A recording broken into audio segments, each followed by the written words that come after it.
Good morning.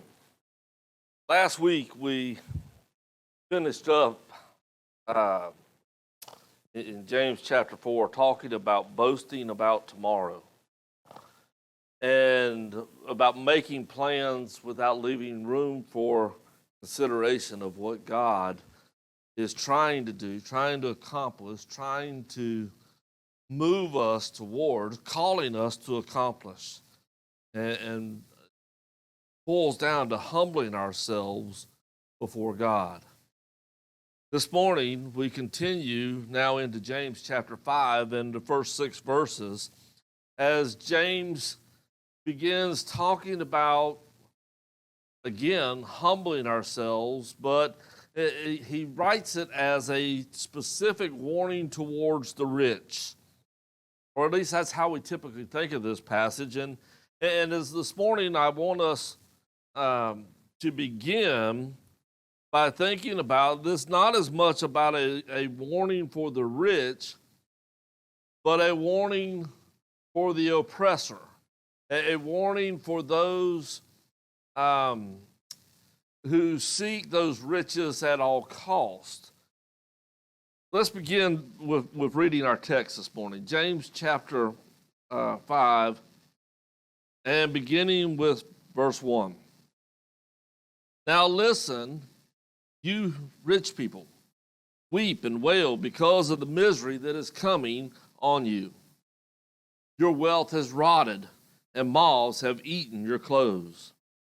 Your gold and silver are corroded, and their corrosion will testify against you and eat your flesh like fire. You have hoarded wealth in the last days. Look, the wages that you failed to pay your workers who mowed your fields are crying out against you. The cries of the harvesters have reached the ears of the Lord Almighty. You have lived on earth in luxury, self-indulgence. You have fattened yourselves in the day of slaughter. You have condemned and murdered the innocent one who was not opposing you. James brings out two issues very specifically, and I believe he points towards a third that Paul directs us to here. When we look over at another passage that he gives us. But James brings out to us that their attitude towards money and their faith in God is a problem. Secondly, it brings out that they had cheated in order to be able to hoard what they had. It wasn't that they just saved up and they worked hard, made extra, saved some of it to get to where they got. They cheated to get to where they got. And then thirdly, that money was better served to pay honestly and help others. Now, as we start thinking about these points this morning, let me begin by saying rich is a relative term. And by that, if I were to say how many of us in here are rich, not many of us would raise our hands.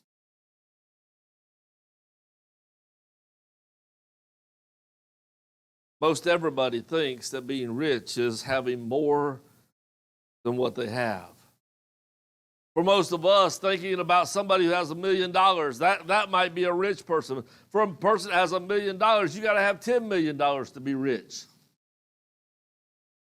For a person that doesn't have anything or only has $1, you and I are rich. It is a relative term, and it is relative based on our attitude and our faith in God. And like so many things in life, we can always find someone who is better off than us, or we can find someone who is worse off than us. And how our life ranks is relative in terms of those things in some regards. The issue that James is addressing is not specifically a rich issue. It is an attitude, an approach to life, an approach to future problems. It is the same attitude that Paul addresses in 1 Timothy chapter 6 and verses 6 through 10, where he writes, "But godliness with contentment is great gain. For we brought nothing into the world, and we can take nothing out of it. But if we have food and clothing, we will be content with that." Those of us who want to get rich fall into temptation and a trap and into many foolish and harmful desires that plunge people into ruin and destruction. For the love of money is a root of all kinds of evil. For some people, eager for money, have wandered from the faith and have pierced themselves with many griefs. Now, stop and think about a couple things out of this passage real quick before we get further here. Godliness with contentment is gain. That is where our true wealth is. In finding what God has provided for us and being content in that. Brought nothing into this world, you can't take anything out of it. And if we have an attitude that desires more than the contentment that God provides us, it is a trap that brings us into all kinds of places, the same kind of places James was talking about, the same kind of ruin that Paul is talking about. And that verse that often gets paraphrased wrongly, money is the root of, no. The love of money. You see, when I begin to love money, I can't love it the way Paul is talking about and love God.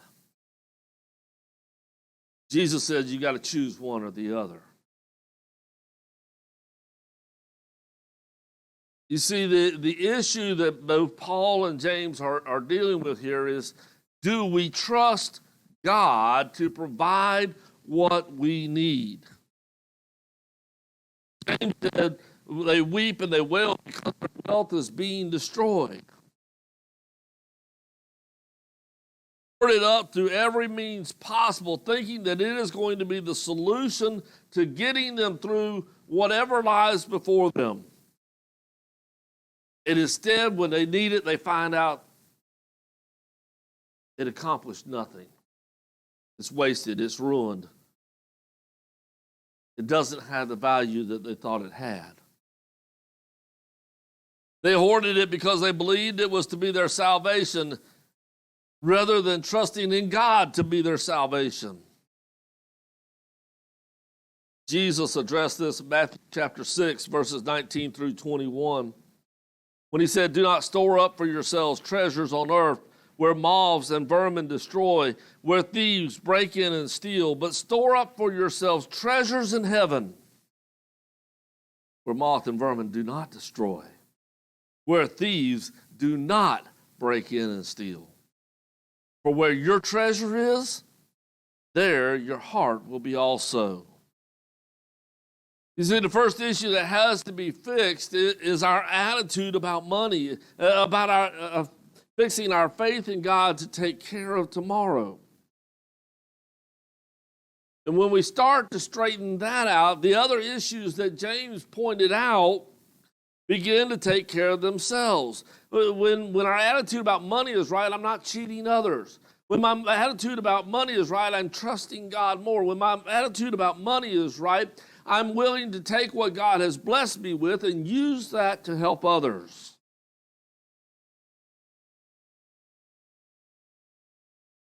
The first attitude that has to be fixed is my love of money and my attitude towards God. Again, Matthew chapter 6, dropping down just a few verses, Jesus talks about putting our hope and our trust in God. As we get to verse 24,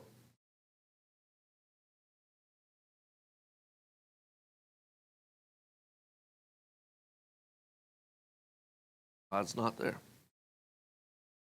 No one can serve two masters. Either you will hate the one and love the other, or you will be devoted to the one and despise the other. You can't serve both God and money. So Jesus goes on there, verse 25 of Matthew chapter 6, to say, therefore, do not worry about your life, what you'll eat, what you drink, or about your body, what you'll wear. Is not life more than food, the body more than clothes? Look at the birds of the air. They don't sow, they don't reap or store away in barns, and yet your heavenly Father feeds them. Are you not much more valuable than they? Can any one of you, by worry, add a single hour to your life? And so why do you worry about clothes? See how the flowers of the field, they do not labor or spin. And yet I tell you that not even Solomon, in all his splendor, dressed like one of these. If that's how God clothes the grass of the field, which is here today, and tomorrow is thrown into the fire, will he not much more clothe you, you of little faith? So do not worry, saying, what shall we eat, or what shall we drink, or what shall we wear? For the pagans run after these things, and your heavenly Father knows that you need them. But seek first his kingdom. Get your attitude right. Get in the place that you're looking in the midst of trouble. Remember, James taught us, when you got problems, go to God first. When you got problems, hit your knees in prayer first. Jesus says, seek first the kingdom of God.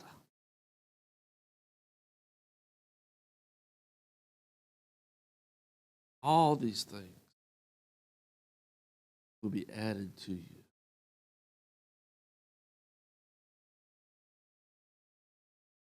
Don't worry about tomorrow, for tomorrow will worry about itself. Each day has enough trouble of its own.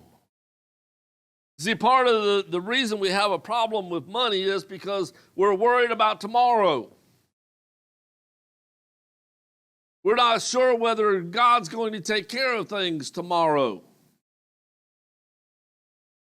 God is not only the God in charge of today, God is the God in charge of tomorrow. He's already planning tomorrow for you. And therefore, he is already planning what you need for tomorrow to accomplish what he has planned for you. God is in charge. And Jesus says, don't allow these things, these worries, these cares to overwhelm you, to consume you, to paralyze you, to destroy you. Because God is in charge and he will not abandon you. Luke, the 12th chapter,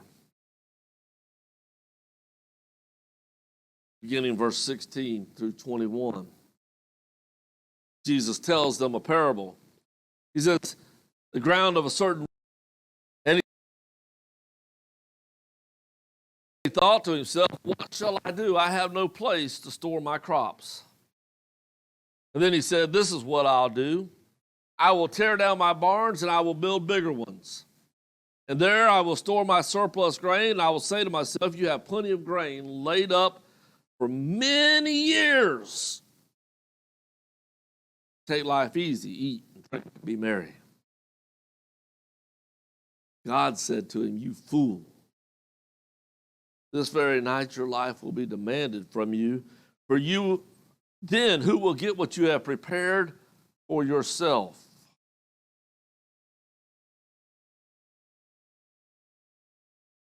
This is how it will be with whoever stores up things for themselves, but is not rich towards God. Now, none of what James is talking about as he writes to the rich, none of what Paul talks about as he writes to the rich, none of what Jesus is saying is teaching that it's sinful to be rich. There are those that God has blessed greatly because their attitude about money is right. A lot of money whose attitude is not right, and it's not because God blessed them in that way, it's because they got that way through their attitude.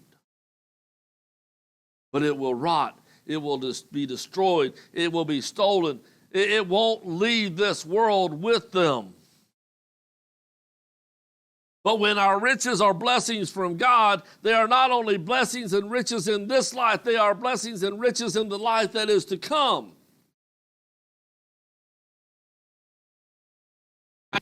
The things that he blesses me with now are temporary. I know that they are to fulfill the needs that I have now, but not only when he has really blessed me beyond my own needs, he has blessed me to be able to help with other people's needs, to be rich towards him in the way that I serve him, in the way that I trust him, in the way that I help others on his behalf. They're not teaching that it is wrong to be rich. What they are warning us is to make sure that our attitude towards wealth is appropriate. That our trust is not in the things that we have, but our trust is in God. And that we will use what God has given us for his purpose.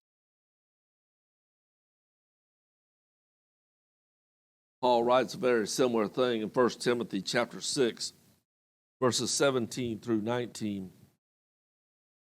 When he says, "Command those who are rich in this present world not to be arrogant, nor to put their hope in wealth, which is so uncertain, but to put their hope in God, who richly provides us with everything for our enjoyment. Command them to do good, to be rich in good deeds, and to be generous and willing to share.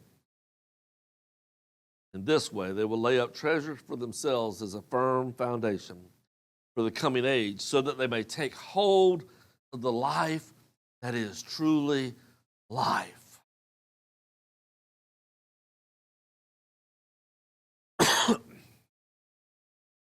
It is all about humbling ourselves before God. The entire book of James has been about humbling ourselves before God, whether we find ourselves in the midst of trouble or whether we find ourselves blessed to the point that some would consider us rich. In either circumstance, I learned to find contentment in God.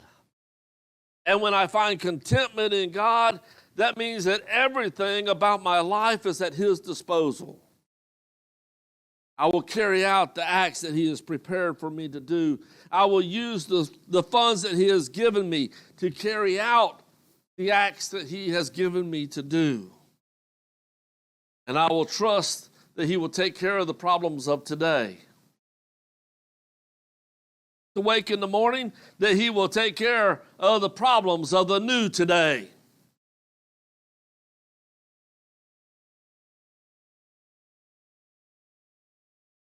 Have to worry about tomorrow till it becomes today, because it might never become that. Jesus may decide to come again. The story of the rich man there is the problem wasn't that he had a great crop. The problem was he said, "I've done this." Not God. The problem was, he said, "I'm going to set this aside and I'm going to live off of it for a long period of time. I don't need God."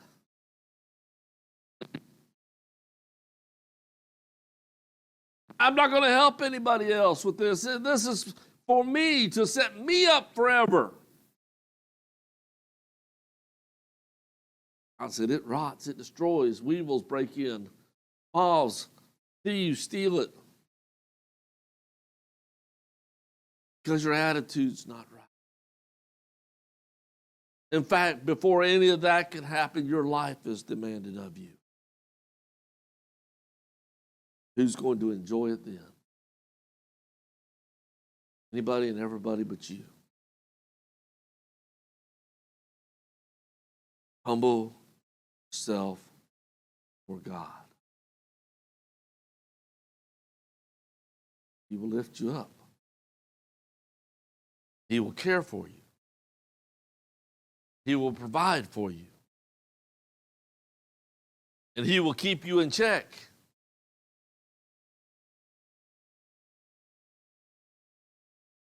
Till He comes to take you home.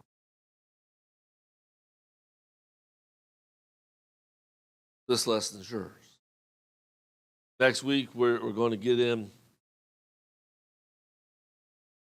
a little further, draw to a close in James chapter 5, verses 7 and following. James is going to bring us full circle. But just like this lesson, just like all the ones we've seen so far, it really boils down, leave God in charge. Humble yourself. Know who He is. May God bless you. May you use your blessings to serve Him.